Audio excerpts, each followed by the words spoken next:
ప్రస్తుతానికి Komaravelli Mallanna temple director మాజీ director గారితోనూ గత ప్రభుత్వంలో ఆ టెంపుల్ ఎలాంటి అభివృద్ధి కార్యక్రమాలు చేసింది, ఇప్పుడు వచ్చిన గవర్నమెంట్ కూడా ఎండోమెంట్పై ఎలాంటి దృష్టి పెడుతుందో ఒకసారి అతని ద్వారా తెలుసుకునే ప్రయత్నం చేద్దాం.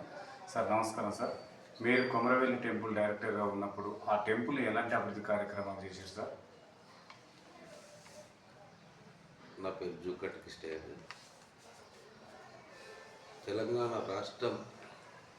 తెలంగాణ రాష్ట్రం రాకముందుకు దేవాలయాల పరిస్థితి మాకంటే ఎక్కువ మీడియా పరంగా మీకే తెలుసుంటుంది.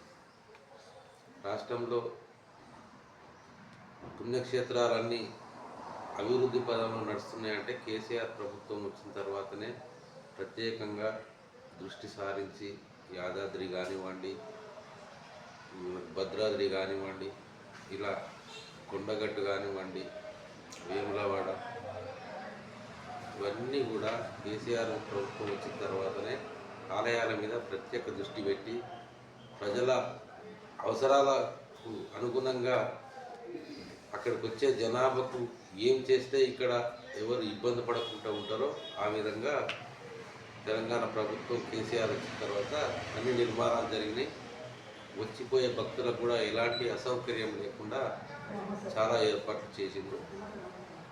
అదే విధంగా కొమరవెల్లిలో కూడా అస్తవ్యస్తంగా ఉన్న పరిపాలన ఆయన వచ్చిన తర్వాత మాకు అవకాశం వచ్చింది.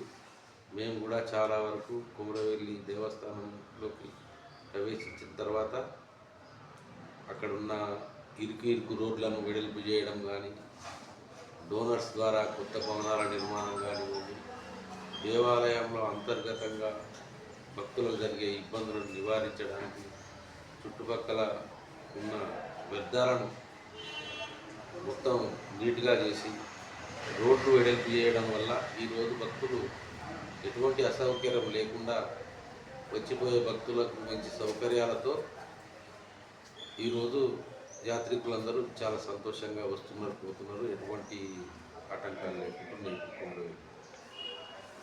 సార్, కాంగ్రెస్ గవర్నమెంట్ అధికారంలోకి వచ్చిన తర్వాత ఎండోమెంట్ ఏ విధంగా డెవలప్ అవుతుంది సార్?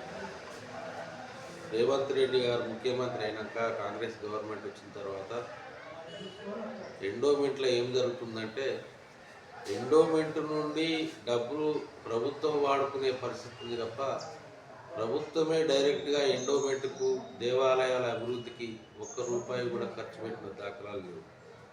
ఇప్పటి వరకైతే మేము చూస్తున్నా, మీరు చూస్తున్న దాన్ని బట్టి అయితే మీకు తెలిసి ఉండాలి, ఎక్కడైనా ప్రభుత్వం నుంచి ఒక ₹100 పలానా టెంపుల్కి ఇచ్చి ఈ డెవలప్మెంట్ చేయండి అనే మాట మాత్రం ఎక్కడ రాలేదు.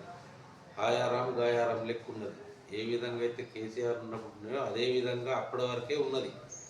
అప్పుడు ఎండోమెంట్స్కు ఏ నిధులైతే గవర్నమెంట్ ఇచ్చిందో వాటి ద్వారానే ఇప్పటి వరకు అభివృద్ధి జరుగుతుంది. ఇక ముందు జరుగుతుందనే నమ్మకం లేదు.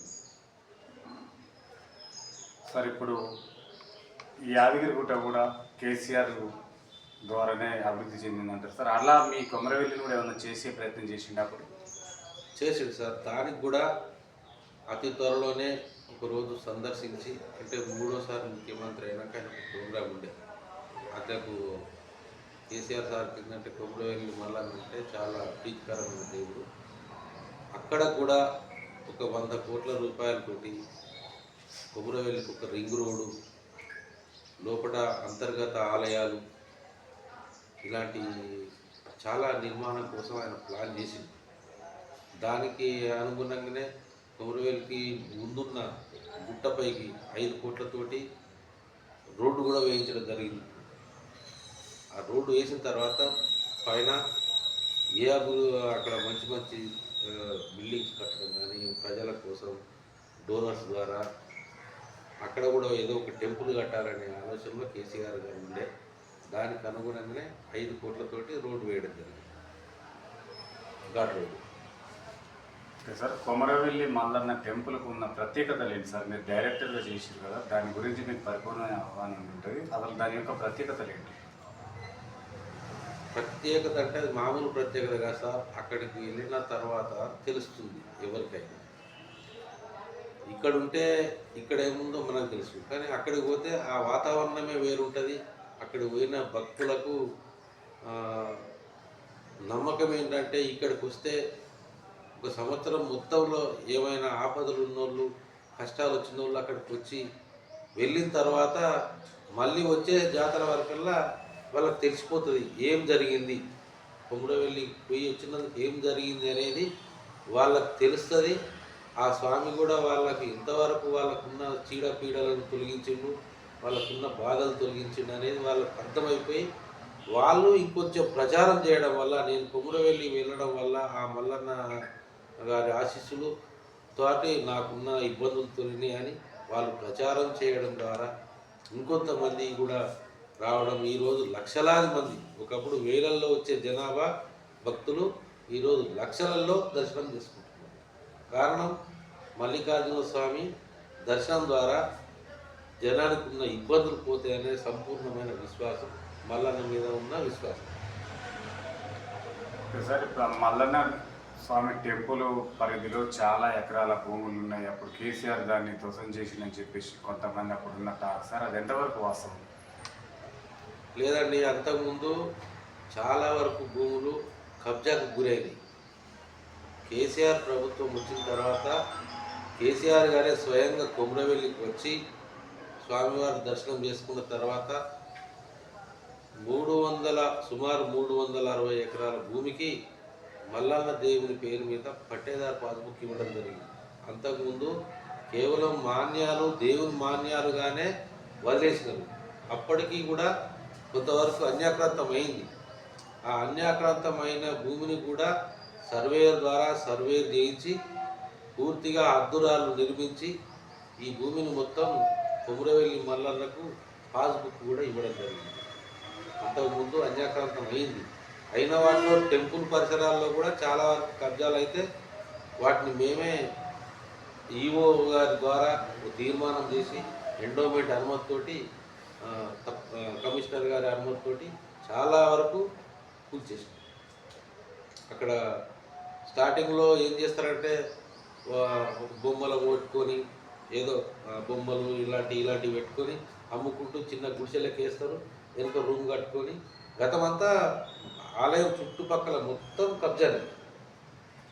కేసీఆర్ వచ్చిన తర్వాత నేను అక్కడికి డైరెక్టర్గా నియమించిన తర్వాత మేము తీసుకున్న నిర్ణయం ప్రకారం అయితే అవన్నీ తీసేసినాం, కూల్చేసి ఆలయ పరిధిలోనే ఉన్నాయి. ఇప్పుడు ఆలయం వినియోగంలో ఉన్నాయి. అవి కొన్ని క్యూ లైన్ భాగాలుగా, కొన్నేమో భవనాలకు, కొన్ని భక్తులు ఇచ్చే డొనేషన్ తోటి బిల్డింగ్లు కట్టడం, ఇలాంటి వాటికి ఇవ్వడం జరిగింది.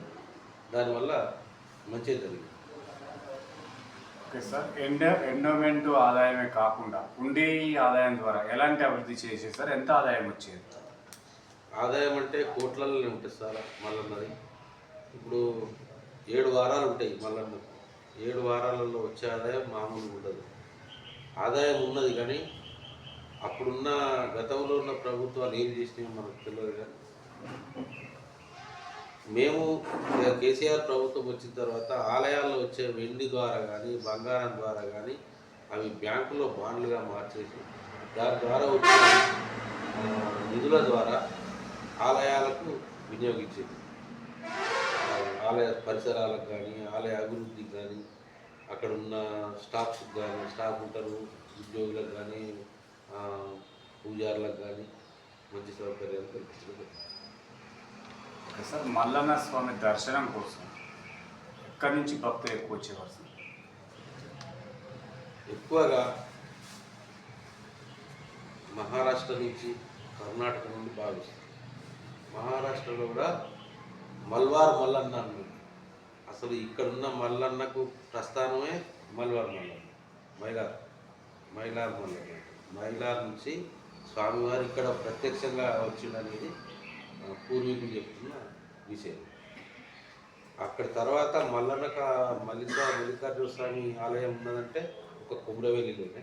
ఇక్కడికి కర్ణాటక నుండి, మహారాష్ట్ర నుంచి బాగా వస్తారు.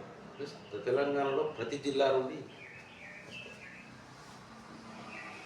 ఓకే సార్, చివరిగా మల్లన్న భక్తులకు కానీ, ఆ మల్లన్న టెంపుల్ అభివృద్ధి చేసిన మీ ప్రభుత్వ గౌరవ ముఖ్యమంత్రికి, మాజీ ముఖ్యమంత్రి గారికి ఏం చెప్పదలుచుకున్నారు? ఆయన ముఖ్యమంత్రిగా ఉంటే మల్లన్న క్షేత్రం ఈరోజు ఆ విధంగా ఉండేది కాదు. ఈరోజు ముఖ్యమంత్రిగా లేకపోవడం, ఆయన ప్రభుత్వం లేకపోవడం చాలా బాధగా ఉంది. భక్తులు కూడా అదే వెళ్ళగొస్తున్నారు. మొన్న ఈ మధ్యలో మీరు సోషల్ మీడియాలో చూసుంటారు. అక్కడికి వచ్చిన భక్తుడు అసౌకర్యాలకు గురై, అయ్యా మల్లన్న, అమ్మ రేణుకా ఎల్లమ్మ, మళ్ళా మా కేసీఆర్ రావాలి, కేసీఆర్ వస్తేనే ఈ ఆలయం బాగుపడుతుందని ఆ భక్తుడు స్వయంగా మీడియా ముందు తన బాధను చెప్పుకుంటాడు. అంటే అప్పుడున్న పరిస్థితికి ఇప్పుడున్న పరిస్థితిలో వచ్చే జనాలకు భక్తులకు కూడా అర్థమైపోయింది. కానీ కేసీఆర్ ఉంటే ఆయన స్వయంగా దైవాన్ని నమ్మేటోడు. ప్రపంచంలో ఏ ముఖ్యమంత్రి కానీ ఏ ప్రధానమంత్రి కానీ ఈ రాజ్యాలలో ఏ రాజు కూడా యాగాలు చేసిన పాపాన పోలేదు. అది చెప్తుంటారు, మేము వింటాము. శ్రీరాముడు చేసిన యాగాలను ఆయనే స్వయంగా మహా చండీ యాగమని, చండీ యాగమని, ఇలా యాగాలు రాజులు యాగాలు చేస్తే జనానికి మంచి జరుగుతుందనే నమ్మకంతో ఉన్న వ్యక్తి ఆయన. మళ్ళీ ముఖ్యమంత్రి అయితే మాత్రం తప్పకుండా ఇప్పుడు ఏవేవైతే చిన్న చిన్న ఎండోమెంట్ ఆలయాలను ముఖ్యమంత్రి వస్తే కేసీఆర్ వస్తేనే బాగుంటుంది. ఆయనకు ఇదివరకు యాదాద్రి నిర్మించిన కానీ అటు కొండగట్టుకు కానీ వేములవాడ ఇటు నిధులు ఇచ్చినందుకు ఆయనకు ప్రత్యేకమైన ధన్యవాదాలు తెలియజేస్తాను. సార్, మీ మీద ఎలాంటి అవినీతి ఆరోపణలు లేవంటారా టెంపుల్ విషయం? లేవండి. మాకు కానీ మా ఆ రోజుల్లో ఉన్న పాలక మండలి కానీ మేము 2 సంవత్సరం కాలంలో ఉన్నాం. ఆ సమయంలో ఆ తర్వాత అంతకుముందు ఆరోపణలు ఉన్నాయి.